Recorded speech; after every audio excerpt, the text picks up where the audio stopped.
Hello, welcome to the Economic View. I'm joined as always by Evan Lucas, our Chief Market Strategist. Hi, Evan. Hey, Tony, how are you? Yeah, very good. Evan, we have to talk about China and what's happened overnight, effectively, in terms of the imposition by the US or intended imposition by the US of more trade tariffs on Chinese goods, $200 billion, which in US dollar terms, which equates to about 270 billion Australian dollars. Mm-hmm. Now, I just wanted to read the comment from US Trade Representative Robert Lighthizer on why they're doing this, and then we can get into our discussion about what it means for Australia. So Robert Lighthizer said that these new tariffs are as a result of China's retaliation and failure to change its practices. This is an appropriate response to obtain the elimination of China's harmful industrial policies. So pretty aggressive comments there in terms of the wording. Evan, what does all this equate to? So let's sort of start with him first, because I think it's a really poignant point. Robert Lighthizer and also Paul Navarro are the two most protectionist players in what I call the Big Five of Trump's sort of inner workings of these financial sort of group. He also has Steve Mnuchin. You can throw in John Bannon, who is pretty close, sorry, John Bolton, who's pretty close to those two, along with Wilbur Ross. Now, the five of them don't see eye to eye. They do all believe in tariffing of some description. The speed and size of it is different. So the interesting question that's coming out of this at the moment is the $200 billion was sort of mooted a couple of weeks back.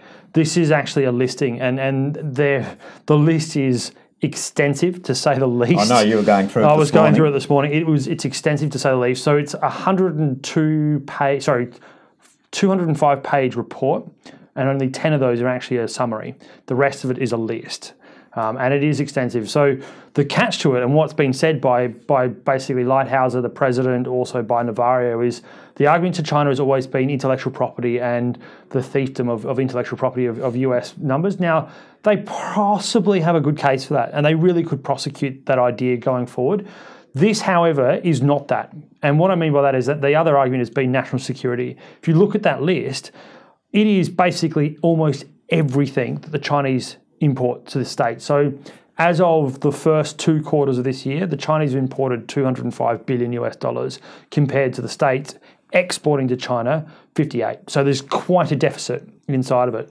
If you look at that list, it is everything, as I mean. It's animal products, it's labor products, it is lumber, it is anything you can think of, which is really simple commodity stuff. That is not IP. It is not that they're arguing that technology has been stolen or intellectual rights have been stolen for their computers or for their phones or whatever it might be.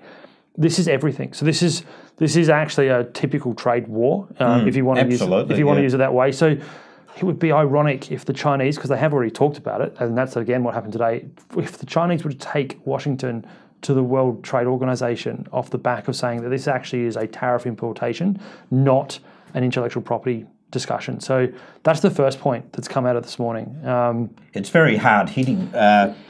What I wanted to talk about was, what sort of impact this is likely to have locally, how it's going to filter down. Yep. So looking locally, I mean, if you want to go really granular, you can look at those providers that are not therefore under the implications of the steel and aluminium tariffs already announced, and therefore they're also exposures to China. So your immediate ones would look at the steel manufacturers here in Australia. That's been spoken about before. You have actually seen a bit of a bounce.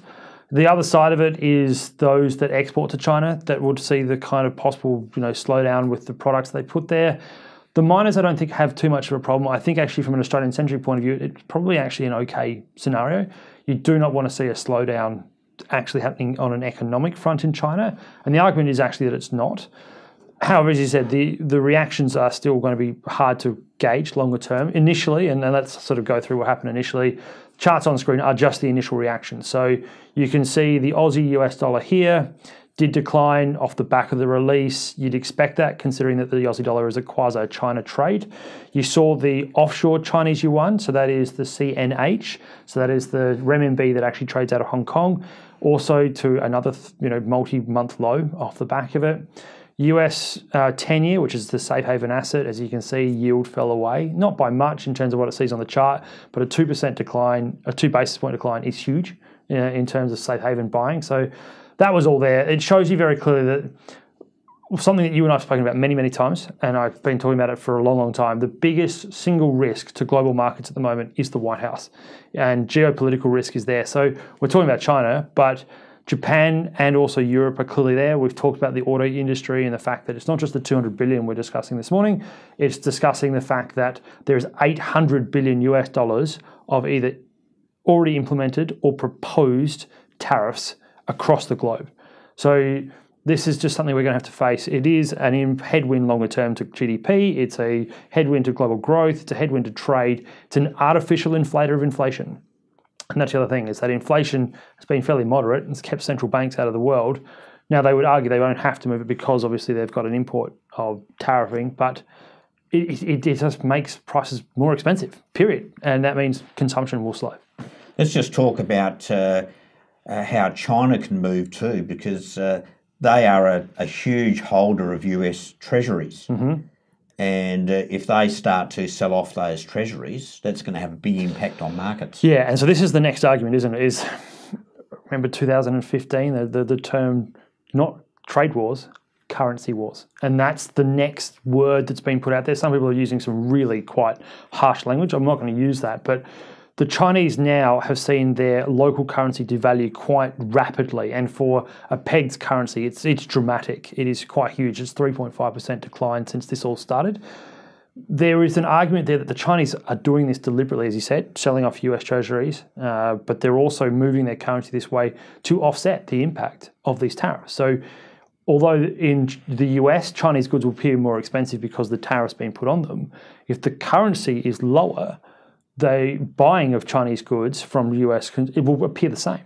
Yeah. So this is the other point here, is that maybe the Chinese are actually counteracting it by what they've done in the past, which is devaluing their currency and therefore completely, overriding the issues that are coming with tariffing. So that is the next question. And look, there is no doubt that is part of it. They do have to be slightly cautious because part of that debt they hold in Beijing is being used for other things.